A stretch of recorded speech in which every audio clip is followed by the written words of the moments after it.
اسی طرح اگر ہم لیکچرر فزکس کی بات کریں یا لیکچرر ہسٹری کی بات کریں، ان لوگوں کے بھی تقریباً 41 42 40% کے قریب انٹرویو کوالیفائی کرنے والے افراد تھے۔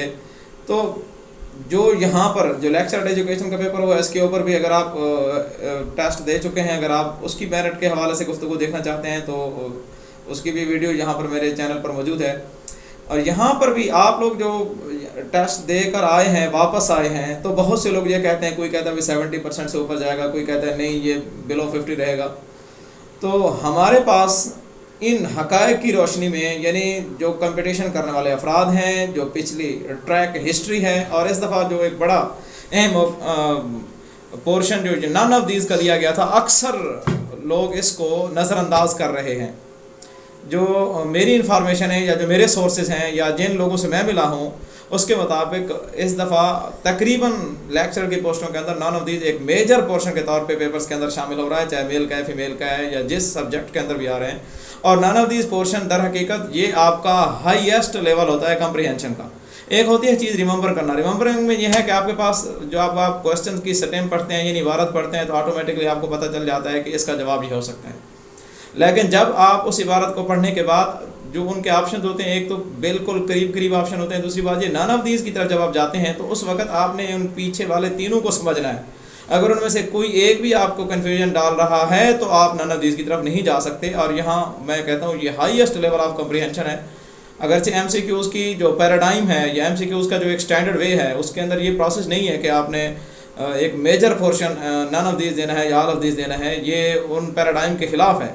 تو بہرحال پی پی ایس سی اس دفعہ نے اپنا پورا پیٹرن چینج کیا ہے۔ جب اس کے اوپر سیکنڈل بنا تھا مختلف حوالے سے کہ بھی پیپر لیک ہو رہے ہیں، اس میں پی پی ایس سی کے آفیشلس بھی پکڑے گئے تھے، ڈائریکٹر سطح کے آفیشل بھی پکڑے گئے تھے، یہاں کمپیوٹر کا عملہ بھی پکڑا گیا تھا، آپ کے علم میں ہوگا۔ اس کے بعد پی پی ایس سی نے اپنا جو کرائٹیریا ہے اس کو کافی سخت کر دیا ہے۔ دوسرے الفاظ میں ان کا جو ٹیسٹ کرائٹیریا ہے وہ کافی کمپلیکیٹڈ ہو گیا ہے۔ دوبارہ ہم آتے ہیں اسی میرٹ کی طرف۔ 40,000 افراد تھے 90 سیٹوں کے لیے۔ پیپر بھی کمپیریٹیولی فیمیل کا مشکل تھا۔ میرے خیال کے مطابق ان کا جو میرٹ آنا چاہیے فیمیل کا، وہ تقریباً 58 سے 62 کے درمیان آنا چاہیے۔ 58 سے 62 کے درمیان جو میرا انالیسس ہے اور جو سوشل میڈیا پلیٹ فارم کے ذریعے میرے سامنے بات آئی ہے۔ اور اگر ہم میل کی بات کریں تو میل کے لیے 100 سیٹوں کے لیے جو کمپٹیشن تھا وہ 14,000 افراد کے درمیان تھا۔ یہاں پر ان کا میرٹ قدرے اس سے جو فیمیل ہیں ان سے قدرے بڑھ سکتا ہے 2 وجوہات کی وجہ سے۔ ایک وجہ یہ ہے کہ ان کا جو پیپر تھا وہ آسان تھا۔ دوسری بات یہ ہے کہ بہت جگہوں پہ یہ دیکھا گیا ہے کہ جو کمپٹیشن میں حصہ لینے والے میل ہیں، جو کہ وہ اپنی رسپانسبلٹی کو بہت زیادہ حد تک بعض اوقات محسوس کرنے لگ جاتے ہیں، کیونکہ ابھی ہم پوسٹ گریجویٹ ہو چکے ہیں، والدین کی طرف سے بھی توقعات ہوتی ہیں، ایکسپیکٹیشن ہوتی ہیں، انسان کے اوپر ویسے سوشل پریشر بھی ہوتا ہے کہ بھی آپ لوگ ماسٹر ڈگری کر چکے ہو، ابھی تک آپ کے اندر کوئی ایسی اہلیت نہیں ہے، کوئی ایسی قابلیت نہیں ہے کہ آپ نے کسی ٹیسٹ کو کوالیفائی نہیں کیا۔ تو میں سمجھتا ہوں ان کا جو میرٹ ہے میل کا وہ تقریباً 60 سے 65% کے درمیان رہنے کی توقع ہے۔ تو بہت سے کینڈیڈیٹ یہ بھی کہہ رہے تھے ابھی ہمارا 70% ٹھیک ہوا ہے، 80% ٹھیک ہوا ہے، 90% تک ٹھیک ہوا ہے۔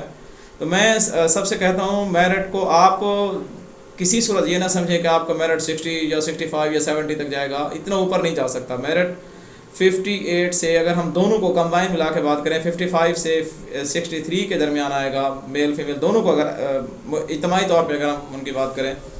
اس کی وجوہات یہ ہیں کہ جو 20% آپ کا کویسچن اس دفعہ شامل کیا گیا ہے جنرل نالج کا، میل اور فیمیل دونوں کی بات کر رہا ہوں، یہ انتہائی ٹف ترین پورشن تھا۔ جس لیکچر کی پوسٹ کے لیے ہم بات کریں، ہم ایجوکیشن کے لیکچر کے پوسٹ کو دیکھ چکے ہیں، اسی طرح جو باقی پیپر ہوئے ہیں، بیالوجی کے اندر جو پیپر ہوئے ہیں، اسلامیات کا جو پیپر ہوا ہے، تمام کے اندر جہاں پر پورشن تھا آپ کے جنرل نالج کا، وہ انتہائی ٹف پورشن تھا۔ کوئی بندہ یہ نہیں کہہ سکتا بھی میں 20 میں سے میرے 15 ٹھیک ہیں، میرے 12 ٹھیک ہیں، میرے 10 ٹھیک ہیں۔ آلموسٹ اکثر جو کینڈیڈیٹس ہمیں ملے یا ان سے جو فیڈ بیک ہمیں ملا، ان کے مطابق وہ 20 جنرل نالج کے کویسچن میں سے ہمارے صرف اور صرف ٹھیک ہو سکتے ہیں تو 5 یا 6 یا میکسیمم جس نے بڑا تیر مارا تو وہ 8% تک یعنی کہ 8 سوالوں تک جا سکتا ہے 20 میں سے۔ تو بہرحال یہ ایک ایسا پورشن تھا جو جہاں سے اسٹوڈنٹس کے نمبر نہ صرف کٹیں گے بلکہ یہاں سے نیگیٹو مارکنگ کی وجہ سے 1-2 نمبر اور بھی لاس ہو جائیں گے۔ اب یہ سارا سینیریو میں نے آپ کے سامنے رکھا ہے، آپ اس سے اتفاق کرتے ہیں یا نہیں کرتے، یا آپ اس سے اتفاق کرتے ہیں تو ضرور ایگریڈ لکھے گا، اگر آپ اس سے اتفاق نہیں کرتے تو ڈس ایگری، اور اپنے کمنٹ باکس میں آپ کے خیال کے مطابق اس کا میرٹ کیا ہونا چاہیے ضرور آگاہ کیجیے گا۔ میرے خیال کے مطابق جو فیمیل کا میرٹ ہے، ایک دفعہ میں پھر اس کو سمرائز کر دیتا ہوں، فیمیل کا میرٹ جائے گا تقریباً 60 سے 62% تک، اور جو میل کا میرٹ ہے وہ تقریباً جائے گا 58 سے 62 کے درمیان۔ تو بہرحال آئی ہوپ آپ کو یہ میری ویڈیو پسند آئی ہوگی، آپ اس حوالے سے اپنے فیڈ بیک سے ضرور آگاہ کیجیے گا۔ اب میں آپ سے اجازت چاہتا ہوں، تھینکس فار واچنگ، اللہ حافظ۔